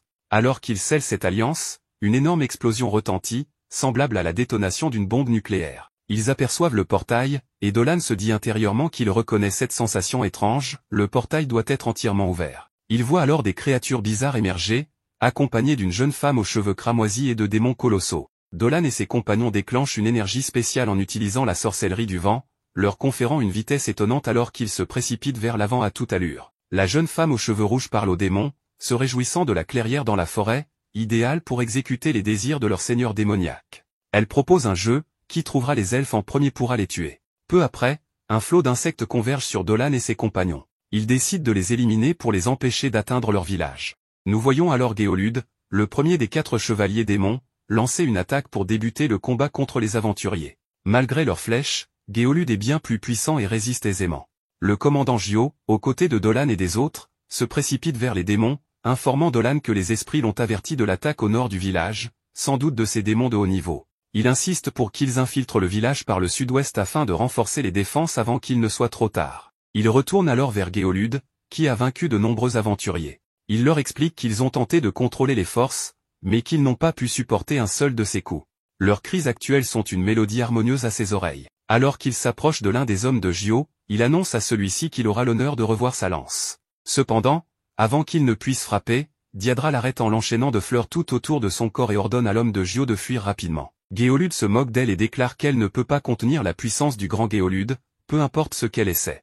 Mais il s'effondre rapidement alors qu'elle siphonne son sang et son énergie mystique pour se fortifier. Ils reviennent alors à Gio et ses guerriers, qui abattent de nombreux monstres. Dolan utilise son pouvoir pour générer d'innombrables flèches afin de frapper ses ennemis, et il leur montre que des flèches tombent du ciel et tuent les insectes. Christina se précipite rapidement vers un groupe d'insectes et les élimine. Gio ordonne à tous de se hâter pour pénétrer par cet emplacement spécifique. Ils s'arrêtent à un endroit où Dolan leur explique qu'ils doivent gagner du temps. Il leur donne des cristaux à utiliser pour des incantations puissantes. Célina reconnaît que ces cristaux sont les cristaux mystiques des marais, et Dolan le confirme. Christina et Célina utilisent leurs capacités pour lancer les incantations nécessaires. Christina génère un tourbillon et anéantit un groupe d'insectes, tandis que Célina utilise son incantation pour élever de nombreux rochers du sol et éradiquer un autre groupe. Dolan décide d'utiliser son pouvoir également et lance des flammes sur les insectes restants, les détruisant tous. Dolan et ses compagnons rejoignent ensuite Gio, qui le félicite en affirmant que ses exploits remarquables le rendent plus dépendant d'eux. On observe alors Diadra en compagnie de Géolude, qui lui reproche d'avoir commis de nombreuses erreurs en écrasant la végétation, en tuant des insectes et en prenant les vies de ceux qui habitent les bois. Géolude répond qu'il ne considère aucun de ces actes comme des transgressions, car pour lui, la véritable transgression est d'être faible. Il explique que les habitants de cette forêt ont été tués parce qu'ils étaient faibles. Diadra s'adresse à Géolude et lui dit que ses paroles irritent ses oreilles. Elle ajoute qu'il est extrêmement faible et que sa présence dans ce monde est une erreur. Elle utilise sa magie, mais Rafflesia émerge et le sauve, rompant l'incantation. Elle exprime sa satisfaction de rencontrer une personne possédant une puissante énergie mystique, et se présente comme l'une des 4 chevaliers démons. Dolan et ses compagnons arrivent rapidement, et Gio indique qu'ils sont dans l'établissement elfique, mais qu'ils n'ont pas le temps d'explorer. La scène se déplace alors vers le brutal Géolude, qui s'adresse à Rafflesia et lui fait savoir qu'il n'avait pas besoin de son aide, car il aurait pu s'en occuper lui-même. Rafflesia lui répond qu'il feint la force, mais que sa fonction est de se précipiter pour semer le désordre, et qu'il n'a donc pas d'autre option. Il rétorque que sa fonction est de tuer leurs adversaires avant tout le monde. Elle lui répond qu'il est le seul à le croire et qu'ils doivent maintenant se préparer à infliger de la souffrance à Diadra. Diadra rit en leur faisant remarquer qu'ils collaborent, et leur annonce qu'elle va les affronter tous les deux avec ses compagnons. Diadra tente de faire appel à sa magie, mais constate qu'il n'y a aucune réaction. Rafflesia se moque d'elle en lui disant qu'elle fait appel aux esprits des fleurs, ajoutant qu'elle a vu une belle collection de fleurs en venant ici et qu'elle n'a pas pu s'empêcher d'en savourer quelques-unes. Elle précise que l'esprit du lys s'est fané en hurlant, et que l'esprit du ginseng a supplié de l'aide en se fanant. Les esprits du lys blanc ont été déchirés par ses griffes, mais les fleurs rouges étaient les plus dévouées et ont crié pour de l'aide. Diadra devient furieuse et hurle que tous les esprits qu'elle a anéantis étaient ses compagnons et sa famille. Elle attaque Rafflesia avec sa magie, mais Rafflesia rit et affirme que cette fureur est pour une raison futile. Elle explique que les fleurs rivalisent pour se nourrir dans la terre pour grandir, et que Diadra devrait se réjouir qu'il y ait moins de concurrence. En réalité, elle lui assure qu'elle devrait la remercier. Diadra lui promet alors qu'elle paiera pour ce qu'elle a fait, et qu'elle ne laissera pas une trace d'elle. Elle attaque avec des branches d'arbres, mais Rafflesia crée une barrière et affirme qu'elle est aussi un esprit des fleurs, mais que sa fleur ne pousse pas à la surface de ce monde. Elle révèle qu'elle est une fleur du royaume démoniaque, épanouie seulement par le sang et la vie, et que toutes les créatures n'existent que pour nourrir sa croissance. Diadra tente d'utiliser sa magie à nouveau, mais Rafflesia la neutralise. Diadra lui rappelle alors qu'elle devrait comprendre que plus une fleur est magnifique, plus ses épines sont acérées, et que c'est un ancien proverbe qu'elle devrait retenir. Rafflesia devient furieuse en voyant du sang sur son visage, et déclare qu'il est impardonnable pour un simple esprit des fleurs de salir sa beauté, affirmant qu'elle a commis une transgression grave. Diadra lui répond que sa colère est futile et qu'elle a décidé de la tuer. Leur affrontement s'intensifie. Géolude annonce que c'est lassant et qu'il va conclure cela d'un seul coup de sa lance. Il ajoute qu'il ne pense pas que ses lianes fonctionneront contre lui sans l'élément de surprise. Tous deux attaquent Diadra ensemble, et Rafflesia la frappe, la faisant s'effondrer au sol, blessée et avec son énergie épuisée. Elle murmure qu'elle ne peut pas mourir avant de venger ses compagnons et sa famille. Soudain, une force puissante descend des cieux, Dolan se matérialise, et tout le monde reste stupéfait, car il est humain. Et malgré le fait qu'il ait des ennemis devant lui, il leur tourne simplement le dos pour montrer son inquiétude pour Diadra. Cet acte offense profondément Géolude. Mais avant qu'il n'essaie de l'attaquer, Christina apparaît pour l'interrompre. Juste après, Dolan dégaine son épée et l'attaque aussi, mais sa lame manque de très peu le coup de Géolude, qui prend rapidement ses distances. Pendant ce temps, Rafflesia profite de l'occasion pour utiliser sa magie et apparaître derrière Dolan pour l'attaquer, mais une flèche se dirige vers elle à grande vitesse pour la stopper, grâce au soutien des elfes, ce qui la met en colère. Quelques secondes plus tard, un violent tremblement se produit alors que le portail s'ouvre de nouveau, laissant apparaître le plus puissant des chevaliers démoniaques, Georg. À son arrivée, Géolude souhaite éliminer les humains le plus rapidement possible, mais soudain un puissant mana fait irruption sur la scène. Il s'agit de Célina, qui, sans plus attendre, libère son pouvoir, sa fureur étant déclenchée par les dommages infligés aux elfes et aux esprits. Après avoir récité un sort, elle envoie un grand groupe de serpents sombres vers Géolude. Rafflesia se précipite vers Célina, désirant se nourrir de son mana, mais c'est ce que Dolan attendait. En quelques secondes, il lance un sort rapide pour envoyer une boule d'énergie. Diadra combine cet assaut avec un des siens, causant ainsi des dégâts considérables. Après cela, Dolan félicite Célina pour son bon travail, car elle est capable de retenir Géolude. Profitant de sa vulnérabilité, elle prend le temps de préparer un puissant sort pour créer une lance, mais au lieu de la lancer sur Géolude, elle la dirige vers un objet qui s'approche d'eux, lancé par Georg, qui ne semble pas vouloir les laisser nuire à son compagnon. L'impact des deux objets crée un écran de fumée, permettant à Geren d'apparaître sans attirer l'attention. Là, il dit à Géolude qu'il est pathétique et, après s'être présenté, défie Célina en duel. Cela ne fait qu'énerver Géolude, qui libère une force lui permettant de se libérer, lui faisant bien comprendre que Célina est sa proie. Voyant qu'il s'apprête à l'attaquer, Dolan n'hésite pas à aller la protéger, mais n'arrive pas à temps. Christina intervient alors pour la défendre. La situation devenant sérieuse, Christina décide de libérer le pouvoir de son épée et l'utilise habilement pour atteindre Géolude par son angle mort et lui planter son épée dans le cou. Géolude, furieux d'avoir été blessé par une humaine, tourne son attention vers elle. Pendant ce temps, Célina lance un sort pour piéger Geren et le finir avec une attaque magique, mais lorsque la poussière se dissipe, elle réalise qu'il n'a subi aucun dégât. Elle utilise alors ses serpents pour l'attaquer de nouveau, mais Geren, capturée par eux, la défie de l'étrangler jusqu'à la mort, insinuant qu'elle n'est pas prête à tuer malgré la malédiction du serpent qu'elle a hérité. Voyant que ses attaques sont inefficaces, il se montre déçu et lui crie qu'une enfant aussi indécise ne devrait pas combattre à mort. Ensuite, il se libère de sa magie comme si de rien n'était et tente de l'attaquer avec sa hache. Heureusement, Dolan arrive juste à temps pour la protéger, et contre-attaque en chargeant son point d'énergie pour donner à Geren un coup puissant qui le repousse de plusieurs mètres. Soudain, Un cri se fait entendre et quelqu'un arrive sur le champ de bataille depuis le ciel. Dolan reconnaît immédiatement qu'il s'agit du 4e et dernier chevalier, qui est plus fort que les autres, ce qui change l'expression de Dolan. On informe Gio de la situation de son peuple, mais il reste concentré sur ce qui vient d'apparaître sans savoir ce qu'est ce terrible mana. Georg s'excuse auprès de Geren pour s'être mêlé de son combat, mais celui-ci lui répond qu'il n'y a pas de problème et s'éloigne. Dolan pense que Géolude et ses compagnons aiment torturer, mais que ce type est différent, il a une aura de combat aiguisée et raffinée, cherchant avant tout l'excitation de la bataille, un peu comme Goku. Georg lui dit qu'il trouve impressionnant qu'il n'ait pas peur et qu'il soit même capable de leur faire du mal, et ajoute qu'il n'avait pas rencontré une telle force depuis longtemps. Ensuite, il sort ses 2 grandes épées, convaincu que ce combat sera amusant. Dolan s'avance immédiatement pour croiser le fer avec lui et en profite pour se présenter, espérant qu'il n'oubliera pas son nom. Georg mentionne qu'il connaît quelqu'un portant ce nom, mais doute qu'il y ait un lien avec lui. Dolan parvient à repousser son épée, mais Georg frappe ensuite avec le tranchant de ses 2 épées contre la sienne. Malgré cela, Dolan repousse ses armes en utilisant son propre pouvoir, ce qui intrigue Georg, qui se demande ce que c'était. Dolan s'éloigne, préoccupé par le fait que Georg pourrait avoir détecté son mana de dragon, mais sachant qu'il ne peut pas s'arrêter, il continue d'attaquer. Il montre alors une force impressionnante à Georg, combinée avec un sort explosif, mais quand la poussière se dissipe, il voit que cela ne lui a rien fait. Dolan comprend que Georg a bloqué son sort en utilisant son bouclier et ses 3 épées pour encaisser les dégâts.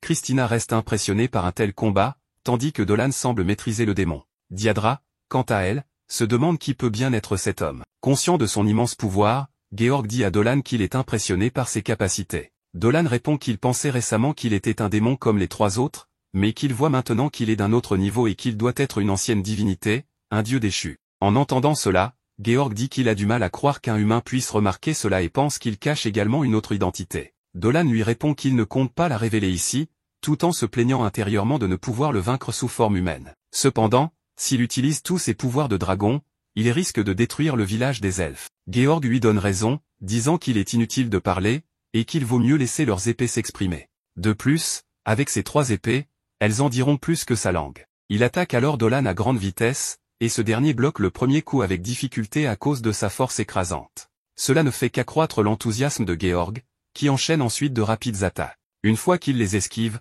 Dolan profite de la proximité pour attaquer, mais en coupant son armure, il se rend compte qu'il n'a pas été assez proche pour lui infliger des dégâts importants. Georg complimente sa grande force, disant que c'est une chance pour lui de trouver quelqu'un comme lui à la surface. Il commence alors à accumuler du mana. À ce moment-là, Rafflesia et Géolude apparaissent dans les airs pour l'attaquer ensemble. Christina et Selina essaient de se joindre au combat pour aider Dolan, mais elles sont interceptées par Geren, qui leur dit qu'elles devront d'abord passer par-dessus son cadavre. Rafflesia et Géolude lancent une attaque à distance sur Dolan, mais ce dernier affirme qu'il n'a pas l'intention de donner sa vie ici. Il concentre alors son mana de dragon et libère une puissante attaque de vent qui annule leurs attaques, avant de leur lancer un sort d'énergie qui les touche de plein fouet. Georg, pour sa part, s'excuse auprès de Dolan pour cette interruption, bien qu'il savait qu'un tel assaut surprise ne lui prendrait pas la vie. Avec une aura sombre l'entourant, il plante une de ses épées dans le sol et commence à incanter un sort puissant, promettant à Dolan de le reconnaître comme un rival redoutable s'il survit à cette attaque. Les 3 épées démoniaques de lumière de Georg sont lancées dans le ciel pour être redirigées vers Dolan. Face à cette attaque destructrice, Selina s'inquiète pour lui, mais Dolan lui sourit en guise de réponse. Lorsque l'énergie approche, Dolan lève son épée et, en utilisant son mana de dragon, la charge pour diviser l'attaque de Georg en 2, envoyant les parties dans les airs. Georg commence à rire, disant que Dolan a coupé à la racine son attaque. Après ce duel, Georg prévient Dolan qu'ils reviendront avec leur armée dans 3 jours, donnant aux habitants du village le temps de décider s'ils veulent résister en vain ou se rendre. Dolan accepte le défi et promet de se battre de toutes ses forces la prochaine fois, ce qui fait rire Georg avant qu'il ne disparaisse. Une fois les chevaliers démoniaques partis, Selina se précipite vers Dolan pour l'embrasser, inquiète pour sa santé. Il la rassure, disant qu'il n'a qu'une blessure légère, et s'informe sur son état et celui de Christina. Christina lui dit qu'elle va bien que des questions subsistent, et propose de les laisser pour plus tard. Finalement, ils sont conduits à la base des elfes, où ils rencontrent les chefs des différentes tribus de la forêt. Le chef des elfes, Déo, les remercie de leur aide, et juste après, la directrice Olivia fait son entrée pour les saluer chaleureusement. La directrice remercie Dolan pour son aide antérieure et Dolan lui demande ce qu'il fait là. En tant qu'elfe, elle est revenue dans son village natal en apprenant ce qui s'est passé. Ils continuent leur conversation, disant qu'ils ne vont pas attendre 3 jours pour la bataille et commenceront dès que le soleil se lèvera. Ils détruiraient leur portail et les expulsant de la surface. Une fois le portail détruit, ils ne pourront plus rester là ni revenir, et devront attendre que la forêt se purifie. Seul Dolan semble comprendre, mais en parlant avec Gio, ils veulent continuer à se battre à ses côtés. Cependant, le chef dit qu'ils ne peuvent pas demander plus de leur aide, étant donné tout ce qu'ils ont déjà fait pour eux. Mais le reste des chefs n'est pas d'accord avec Deo et lui propose de laisser les étrangers les aider car ils ont fortement besoin de coups de main. Olivia ajoute qu'elle a demandé de l'aide au royaume, bien qu'il prendra un peu de temps avant d'arriver. Dolan sait que Deo veut protéger son village et il veut utiliser toute sa force pour l'aider, donc ils feront tout ce qui est nécessaire. D'un autre côté, les démons semblent être assez contrariés d'avoir été blessés, mais Geren demande à Géolude et à Rafflesia de se calmer un peu. Georg répond qu'il devrait laisser les démons faire ce qu'ils veulent. Il ajoute qu'ils sont des rivaux très forts et que Dolan l'a amené à se battre comme il ne l'avait pas fait depuis longtemps. Cela surprend d'autres démons, car Georg n'aimait pas se battre en dehors du ciel. Ainsi, il sait qu'il a réalisé quelque chose pendant le combat. En faisant partie de l'armée d'Ardès, le dieu de la guerre, il a ressenti un pouvoir similaire à celui qu'il avait lorsqu'il était un ange et a vu au loin le grand dragon invoqué par Maïral, qui avait déjà massacré des démons auparavant et inspiré la peur lorsque son nom était prononcé. Ainsi, même en étant humain, il sait que ce sera une bataille qui les fera brûler de sang. Pendant ce temps, il se dirige vers Diadra en lui disant qu'il la cherchait, mais elle répond qu'elle n'est pas d'humeur et ne sait pas ce qu'elle ferait si Dolan s'approchait. Dolan dit qu'il veut s'occuper de quelque chose avant la bataille, puis s'approche d'elle sans qu'elle ne le remarque et la surprend. Il remarque que ses blessures ne se sont pas guéries et veut y jeter un coup d'œil, observant la grande plaie qu'elle a à l'estomac. Il dit qu'il va la désinfecter avec un peu d'énergie vitale. Dolan parvient à guérir la blessure de Diadra, et elle se demande s'il est vraiment humain. Dolan lui répond qu'elle doit simplement le traiter comme un humain normal, malgré ses particularités. Après avoir soigné ses blessures, il remarque qu'elle pleure. Les esprits qu'a tué Rafflesia étaient tous bons et ne méritaient pas de mourir de cette façon.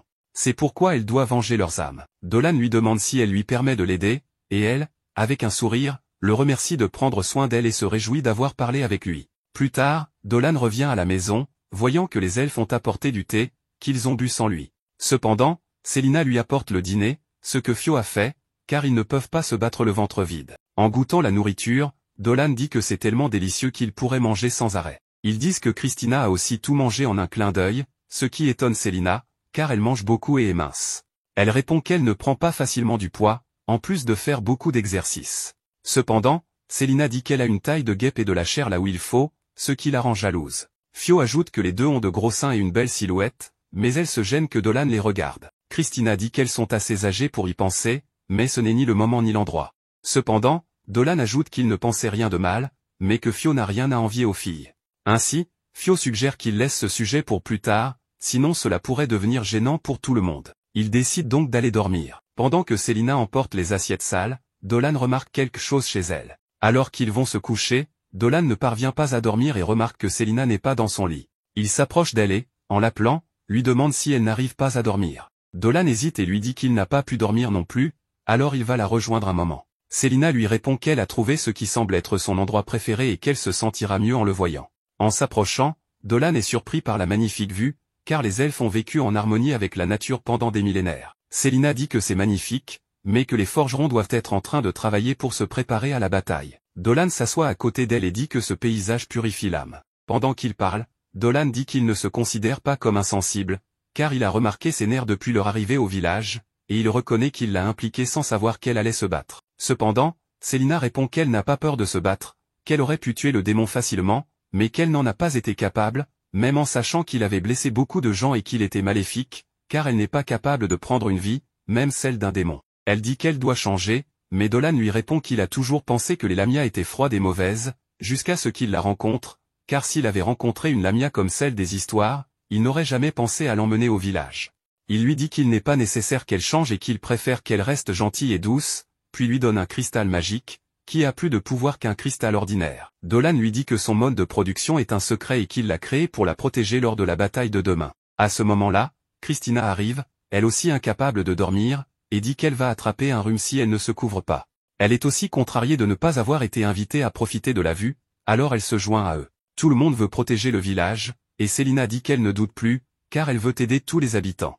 Cela motive tout le monde, et ils décident de retourner à l'intérieur. Tandis que Célina dort, Christina demande à Dolan s'il sait ce qu'est un super-humain. Dolan semble surpris, mais lui répond qu'il n'en a jamais entendu parler. Dans ce cas, elle lui dit de l'oublier et qu'ils peuvent retourner dormir. Le lendemain, tous les soldats se préparent pour la grande bataille avec un discours de motivation qui touche tout le monde, car c'est le moment de venger la mort de leurs camarades. Ils se dirigent vers le portail, et Olivia planifie la manière dont ils iront à la bataille avec l'objectif de les amener jusqu'à la porte principale. En chemin, ils remarquent une grande explosion, car les démons sont déjà en route, et Célina décide de descendre, disant qu'elle restera là, qu'elle ne se retiendra plus. Cela donne confiance à Dolan, et il continue son chemin vers le portail. Célina se chargera des démons tandis que Dolan s'occupera du portail. Du côté de Georg, lui et ses subordonnés remarquèrent enfin l'arrivée de l'ennemi pour leur bataille finale, où chaque démon devait défendre un portail. Rafflesia, pour sa part, se plaignait d'avoir le portail le plus ennuyeux de tous, car il était éloigné, et elle ne pensait pas pouvoir savourer de cris.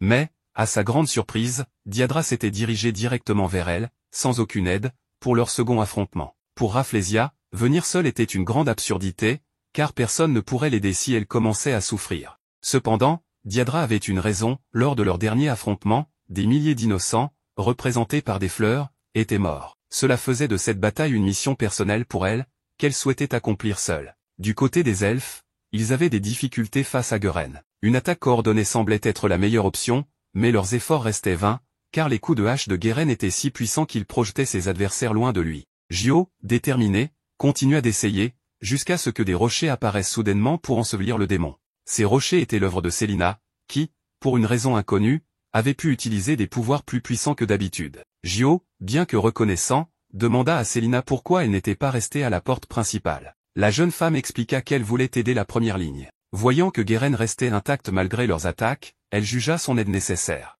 Pendant ce temps, Dolan et Christina n'avaient pas encore à combattre, mais ils s'inquiétaient beaucoup pour leur ami. Dolan, bien qu'il admette que le pire pourrait arriver, se rappela la promesse de Célina de ne plus jamais douter en affrontant l'ennemi. Il fut rassuré de lui avoir donné la permission de poursuivre ses objectifs. Christina, cependant, restait nerveuse et décida presque immédiatement d'aller l'aider. Dolan la calma en expliquant qu'il avait offert à Célina un cristal spécial pour l'aider dans son combat. Pendant ce temps, le précédent pouvoir de Célina semblait avoir gagné en intensité. Bien qu'elle restât aussi forte que ses compagnons, une force inconnue semblait encore sommeiller en elle. Malgré les paroles réconfortantes, Christina restait inquiète, mais ils finirent par atteindre leur destination. De son côté, Géolude avait presque vaincu tous ses ennemis, à l'exception de quelques personnes, qui continuaient de se battre. Leur différence de force était cependant abyssale, rendant leurs efforts inutiles. Christina, une fois arrivée à destination, demanda au cocher de descendre. À partir de ce moment, le carrosse serait sous sa responsabilité, tandis que Dolan partirait seul à la porte principale pour maximiser leurs chances de succès. Christina, désormais chargée de vaincre Géolude, devait aussi gagner du temps pour permettre de sauver le maximum de survivants dans la zone. Christina utilisa alors une technique appelée épée ardente pour évoluer vers une forme encore plus puissante, imprégnée de mana. Cela créa de nombreux problèmes au démon, car sa vitesse lui permit même d'endommager son armure. À sa grande surprise, son épée était suffisamment forte pour trancher la bête et empêcher sa régénération. De son côté, Dolan, toujours préoccupé par ses amis, utilisa ses ailes de dragon pour atteindre sa destination au plus vite. Diadra, quant à elle, poursuivait son affrontement contre les monstres. Elle demanda à Rafflesia d'arrêter ses jeux et de se battre uniquement avec elle. Rafflesia accepta, éloigna tous les explorateurs, et créa une zone exclusivement réservée à leur combat, entourée de racines. Le premier mouvement de Diadra fut d'envoyer des pétales noirs à toute vitesse pour dissiper la brume de Rafflesia. Rafflesia comprit vite que ces pétales visaient à annuler ses pouvoirs. Pourtant, elle avait d'autres ressources, comme des lances formées de l'énergie vitale qu'elle avait absorbée de ses victimes, parmi lesquelles les amis innocents de Diadra. Rafflesia semblait confiante et attendait les cris de souffrance de son adversaire. Mais pour Diadra, cela ne suffirait pas à la vaincre. Alors que ses pétales noirs s'épanouissaient, elle révéla un nouveau pouvoir qu'elle avait autrefois scellé, le jugeant trop dangereux. Rafflesia réalisa que son ennemi possédait exactement le même pouvoir qu'elle, transformant leur duel en une course pour savoir qui absorberait la vie de l'autre en premier. Les deux auras s'affrontèrent, et Rafflesia sembla l'emporter en absorbant Diadra entièrement avec son aura, vidant sa force vitale. Cependant, Diadra ne put s'empêcher de sourire. Rafflesia ressentit une étrange sensation, comme si une racine poussait en elle. Une rose noire éclot à l'intérieur de son corps, générant encore plus de racines qui finirent par la transpercer. Diadra expliqua alors que lors de leur dernier affrontement, elle avait réussi à planter une graine de rose noire en Rafflesia. En absorbant sa force vitale, Rafflesia avait elle-même accéléré la croissance de cette fleur, signant ainsi sa propre fin. Nous laissons ce résultat où Rafflesia a finalement été complètement absorbée. Bien que la victoire revienne à la rose noire, elle était bien trop affaiblie pour se défendre contre les fourmis, acceptant son destin d'aller dans l'au-delà. Mais Dolan fit son apparition, lançant une pluie d'énergie qui sauva la vie de Diadra, bien que cette dernière, épuisée par ses efforts physiques, s'évanouit immédiatement. Célina, quant à elle, est dans un état lamentable, se rappelant seulement avoir bloqué une attaque avec un bouclier terrestre avant de perdre conscience.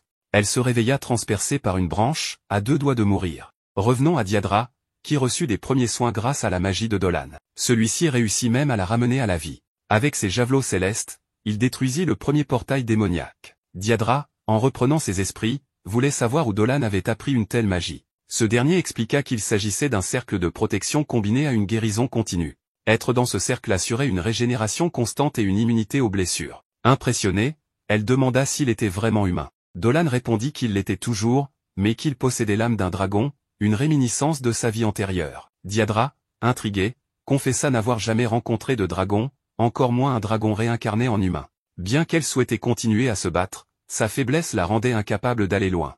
Elle implora Dolan de l'emmener avec lui, mais comme ce dernier prévoyait de voler, l'idée fut écartée. Elle suggéra alors qu'il la porte à la taille pour l'emmener au combat, ce à quoi Dolan répondit innocemment qu'il serait plus efficace de combattre seul. Acceptant cela, Diadra murmura de lui porter chance et de ne pas trop endommager la forêt, une promesse que Dolan lui fit avant de partir. De retour à Géolude, ce dernier, les elfes le distraient pour gagner du temps. Pendant ce délai, Célina recouvra ses sens. Bien qu'elle paniqua en voyant la blessure qui la transperçait, Gio la calma et retira l'objet. Le cristal offert par Dolan activa alors une magie avancée qui guérit Célina complètement. Gio ordonna ensuite à Célina de fuir vers la forêt pour survivre, bien que cela signifiait abandonner ses amis. Célina refusa, mais Gio, pensant de manière pragmatique, insista pour qu'elle ne finisse pas comme eux. Pendant ce temps, nous retrouvons Christina et Géolude, qui continuent de se battre. Christina, avec sa vitesse et sa force, parvient à faire saigner son adversaire à chaque coup, bien qu'il régénère ses blessures instantanément.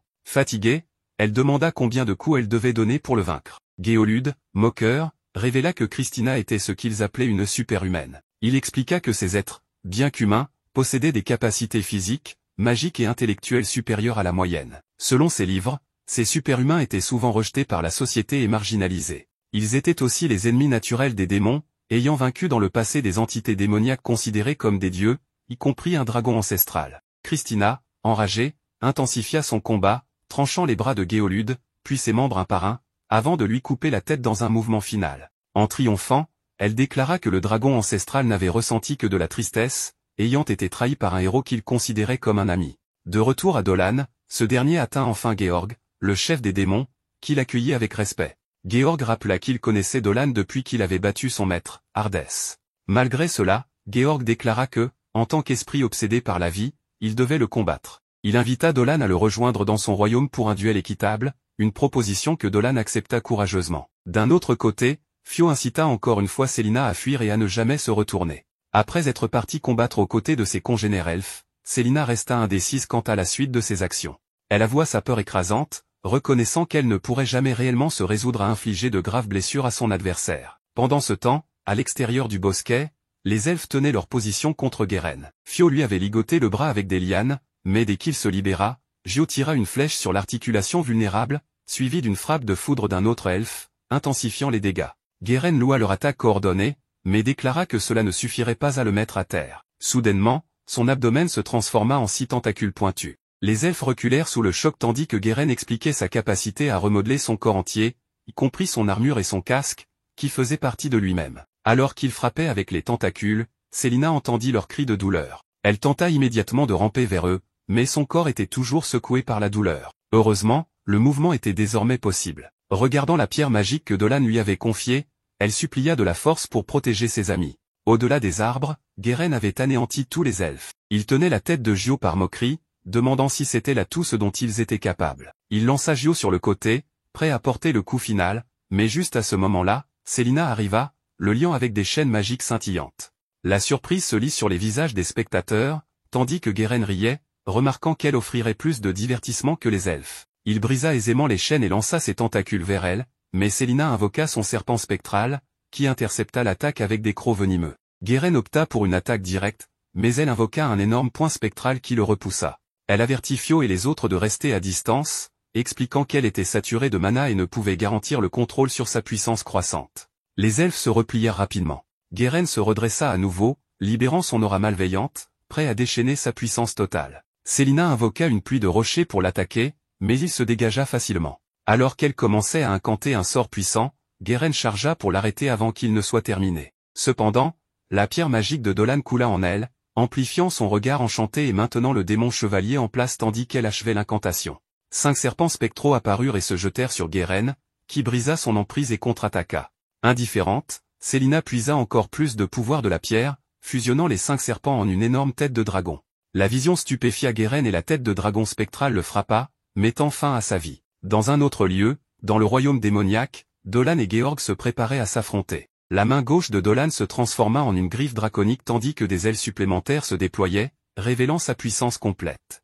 Georg, captivé, déclara Dolan comme le plus puissant des dragons, redouté même par les divinités maléfiques. Il tira ses épées, annonçant son impatience pour le combat. Dolan rétorqua que Georg paierait sa défiance par l'oubli, mais Georg répondit avec assurance, « Non, je gagnerai ». Il lança l'attaque, forçant Dolan à répliquer dans l'instant. Georg déchaîna ensuite une attaque combinant magie de foudre et de terre, que Dolan dissipa sans effort. Pendant ce temps, à la surface, Célina, Christina et Diadra, ayant vaincu leurs ennemis respectifs, convergèrent et mirent le cap sur la grande porte. Olivia, déjà sur place, trouva la zone déserte et en déduisit que Dolan était allé dans le royaume démoniaque affronter le chevalier démon.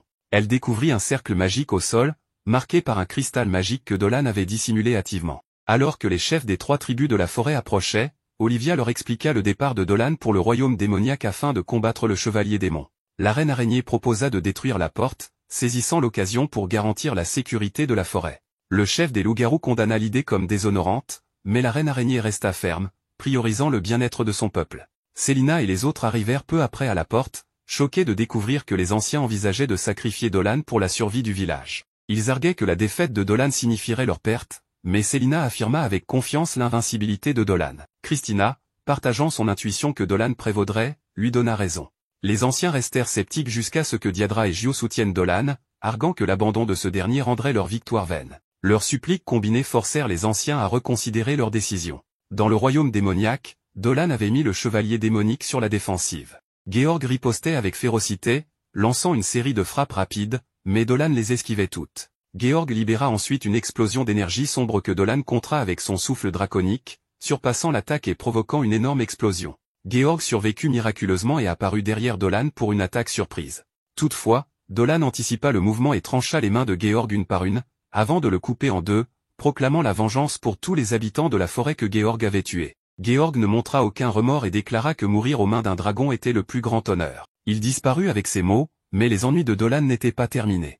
Un démon redoutable, attiré par les puissantes attaques, émergea, se réjouissant que le dieu dragon soit encore en vie et qu'elle puisse jouer avec lui à nouveau. Peu après, Dolan revint à la surface, et Célina, émue, se précipita pour l'étreindre. Ils détruisirent ensuite la porte démoniaque, ramenant la forêt à la normale, ce qui provoqua une large célébration. Cette nuit-là, un grand festin fut organisé. Dolan savourait des boissons avec Gio et Diadra lorsque Fio arriva avec Célina et Christina, toutes deux vêtues de costumes de danseuses du ventre. Dolan admira ouvertement leur beauté, affirmant que c'était sa plus grande récompense. À ce moment-là, quelques jeunes elfes emmenèrent Christina, désireuse d'en savoir plus sur elle. Fio incita subtilement Dolan à passer un moment avec Célina. Écoutant son conseil, il invita Célina à danser, et elle accepta volontiers. Pendant qu'ils dansaient, elle lui raconta comment elle avait failli fuir la bataille, mais que toucher la pierre qu'il lui avait donnée avait semblé être son soutien. Après avoir dansé un moment, Célina, ivre, s'endormit sur les genoux de Dolan. Soudain, une mélodie familière parvint à ses oreilles, le poussant à chercher sa source. Laissé Célina endormie sur les marches, il s'aventura dans la forêt où il trouva Christina perchée sur une branche, chantant un ancien ballade sur un héros et un dragon blanc parti en quête pour vaincre un dragon maléfique. Captivé par sa voix, Dolan applaudit à la fin de la chanson. Christina, surprise par sa présence, reçut ses compliments sur son chant magnifique. Il lui demanda l'origine de la chanson et apprit qu'elle avait été transmise par sa famille depuis des générations. Cela éveilla une prise de conscience chez Dolan. Il demanda si la chanson continuait au-delà de la victoire du héros et du dragon blanc sur le dragon maléfique. Christina confirma que les paroles s'arrêtaient là. Elle se demanda alors à haute voix ce qui était arrivé au héros et au dragon blanc après leur triomphe. Dolan répondit que leur destin ultime importait peu, croyant que leur amitié avait résisté. Le lendemain matin, Dolan et ses compagnons se préparèrent à partir pour leur village. Olivia exprima sa gratitude pour leur rôle dans la sauvegarde de la forêt et invita Dolan à revenir à l'académie. À la grande surprise de Célina, Dolan exprima de l'intérêt, bien qu'il demandât plus de temps. Diadra présenta alors à Dolan des graines de rose noire, en soulignant leurs propriétés médicinales. Ce n'était cependant pas son seul cadeau. Pour exprimer sa gratitude, elle l'embrassa spontanément, laissant tout le monde sans voix, en particulier Célina, qui regrettait de ne pas avoir partagé un tel moment avec lui. Peu de temps après, ils retournèrent au village, et Dolan ordonna aux filles de se rendre chez le chef du village après avoir rangé leurs affaires, leur racontant les événements qui s'étaient déroulés. Ils se séparèrent, mais juste au moment où Dolan ouvrit la porte de sa maison, une main percuta sa poitrine. Il s'effondra, perdant conscience. Le lendemain, malgré tout, après avoir frôlé la mort, nous voyons Dolan se réveiller comme n'importe quel jour. Le verger poussait comme il se doit, et Célina, sa voisine, venait souvent lui rendre visite. Une histoire nous est racontée, tous les dragons sont nés d'un premier dragon, une sorte de dragon originel qui a vécu depuis la création de ce monde. Son existence était si ancienne qu'il a vu naître les dieux et les a observés grandir et se battre entre eux. Cela lui fit comprendre que son destin était d'être toujours seul, car il n'avait personne à qui parler. Envieux des dieux, il décida de se diviser pour créer d'autres dragons et avoir des compagnons. De sa queue est né Hyperion, le destructeur. Ses ailes donnèrent naissance à Vritria, la rapide. De ses pupilles est né Jormungand, celui qui voit tout. De ses crocs naquit Alexander, le pénétrant. De ses membres est sorti Léviathan, l'éternel, et de sa tête, Bahamut, le libre. Enfin, son cœur et son âme, toujours connectés, donnèrent naissance à un dragon suprême qui gouvernait toutes les créatures de ce monde. Bien que Dolan racontait cette histoire, il était également au centre de celle-ci, car il est lui-même issu du cœur du dragon originel. Après cette histoire, Diadra demanda à Dolan s'il racontait souvent des histoires aux enfants. Dolan répondit qu'à l'origine, il n'en racontait qu'à son frère, mais que désormais, les enfants étaient ceux qui l'écoutaient le plus attentivement. Fio trouva cette histoire fascinante, car Dolan la racontait comme s'il l'avait lui-même vécue. En ville, tout semblait paisible. Dolan remercia ses amis de la forêt, mais Fio lui rappela que c'était grâce à lui que les humains et les créatures de la forêt avaient appris à se comprendre. Un commerce prospère s'était développé entre eux. Diadra, se souvenant que Dolan avait vaincu le chef des démons, nota qu'il était normal qu'il ait des admirateurs. Dans le présent, de jeunes elfes demandaient aux humains des récits de ses aventures. Bien que Dolan ne comprit pas toujours cette admiration, Diadra souligna que Christina, avec son élégance et sa bravoure au combat, attirait également beaucoup d'attention. Célina dut intervenir pour protéger son ami de cette situation inconfortable. Lors d'un dîner en groupe, Célina proposa à Dolan de rentrer avec Balan. Bien qu'il ait hésité, elle lui rappela qu'il avait déjà accepté en buvant le lait offert par eux, qui servait aussi de paiement. Pendant leur voyage, Célina réveilla une famille d'ours blindés avec sa gigantesque serpentine, forçant le groupe à combattre la mère ours. Après l'avoir vaincu, Dolan fut outré de voir le petit ourson orphelin. Il accusa Balan de cruauté, mais Balan lui répondit que protéger sa famille primait sur toute autre considération. De retour chez lui, Dolan découvrit que son verger se mourait. Lorsqu'Yeri arriva, elle lui apprit que tous les habitants du village allaient partir rapidement pour trouver un nouveau foyer, selon une décision prise pendant son absence. Cette révélation troubla profondément Dolan, qui aimait profondément son village. Lors d'une réunion, Dolan tenta de comprendre cette décision, mais le chef du village refusa d'en discuter davantage, affirmant qu'il n'y avait plus d'avenir en ces terres. Même la maîtresse de Dolan lui rappela qu'il était le seul à penser autrement. Le lendemain, Dolan aida sa maîtresse à déménager. En triant ses affaires, elle lui offrit le premier grimoire qu'elle lui avait enseigné, un cadeau qu'il chérira. Mais malgré tout, Dolan ne put accepter que le village, où ils avaient vécu si longtemps ensemble, soit abandonné. Lorsque sa propre famille se prépara à partir, ils lui proposèrent de venir avec eux. Mais Dolan refusa, affirmant sa volonté de rester et de protéger son village. Sa mère, bien qu'attristée, lui fit un dernier câlin et lui rappela combien il était spécial. Donc, ce fut ainsi que Dolan resta pratiquement seul dans le village, à l'exception de Christina, qui ne manqua pas de qualifier son ami de pitoyable pour son refus de quitter un lieu qu'elle considérait comme mort. Bien que Dolan ait voulu comprendre pourquoi elle lui parlait de cette façon, son ami ne lui répondit pas. À sa grande surprise, lorsqu'il se rendit chez Célina, il découvrit qu'elle était encore dans le village, en train de cuisiner pour se redonner des forces.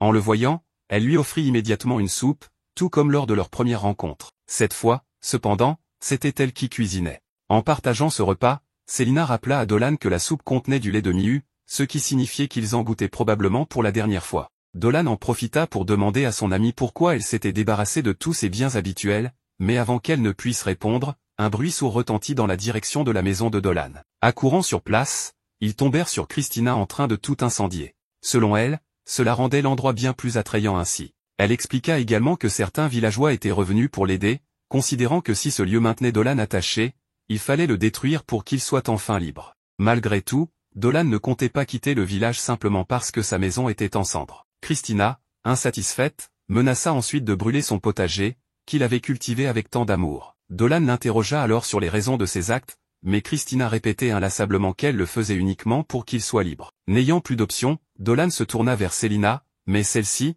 déjà prête à partir avec son sac sur le dos, le remercia simplement pour tout ce qu'il avait fait. Ce geste bouleversa Dolan, qui se souvenait de tous leurs efforts pour que Célina soit acceptée par le village. Christina en profita pour lui rappeler qu'il devait ouvrir les yeux, personne ne voulait vivre près de lui, surtout pas quelqu'un qui n'était pas humain. La peur qu'il inspirait aux autres était tout simplement insurmontable. Ces mots achevèrent de plonger Dolan dans un état de confusion totale. Il se demandait quel mal il avait pu faire. Pendant 16 ans, il s'était donné corps et âme pour faire prospérer le village, mais cela n'avait jamais semblé suffisant. Ses pensées tourbillonnaient, emplissant son esprit des mots des villageois lors de leurs derniers jours ensemble. Tous voulaient s'éloigner de lui. Pourtant, une petite part de lui espérait encore une lumière. Mais lorsqu'il ouvrit les yeux, ce qu'il vit, c'étaient ses mains. Des mains de dragon. Il réalisa qu'il se trouvait au sommet du volcan où il avait vécu dans sa vie antérieure. Sa blessure infligée par le héros avait disparu. Tout cela ressemblait à un rêve. Sa vie de 16 ans n'était peut-être qu'une invention de son propre esprit, tout comme les gens qu'il avait aimés. Bien qu'il entende des voix lui dire que tout cela n'avait jamais existé, Dolan refusait de les croire. À cet instant, Célina apparut, portant l'amulette que Dolan lui avait offerte. Malgré ses doutes, Célina n'eut aucun mal à reconnaître le gigantesque dragon devant elle comme étant Dolan. Pour elle, il était impossible de ne pas le reconnaître. Pour Dolan, il était étrange de voir qu'elle n'avait pas peur. Mais Célina lui expliqua qu'elle ne pouvait pas ressentir cela près de lui. Elle se souvenait de toutes les fois où il l'avait aidée, depuis le jour où ils s'étaient rencontrés, lorsqu'il lui avait préparé une soupe. Leur lien s'était renforcé à travers leurs aventures, si bien qu'elle avait fini par lui faire une confiance absolue. Célina demanda alors à monter sur lui, ce qu'elle fit avant de l'étreindre chaleureusement. Bien qu'elle ressente une légère crainte à l'idée de tomber, elle savait qu'avec Dolan, rien de mal ne pouvait lui arriver. Elle le remercia d'être son ami, et Dolan la remercia à son tour d'être apparu dans sa vie. Après avoir posé Célina au sol, son côté timide refit surface, réalisant qu'elle venait de faire quelque chose d'audacieux. Dolan, fidèle à lui-même, ne comprit pas les sous-entendus et répondit simplement ce qu'il disait habituellement. Peu après, Célina commença à s'endormir, épuisée. Dolan lui promit que tout irait bien à son réveil, l'enveloppa dans un nuage pour la mettre en sécurité, et se concentra ensuite sur sa véritable mission. Il appela alors son ennemi à se montrer, la déesse de la destruction, Alra-Calavit. Elle apparut, déclarant que cette fausse réalité n'était qu'un piège pour empêcher Dolan de se réveiller. Dolan, pour sa part, voulait comprendre pourquoi Calavit lui avait montré le pire cauchemar qu'il aurait pu imaginer.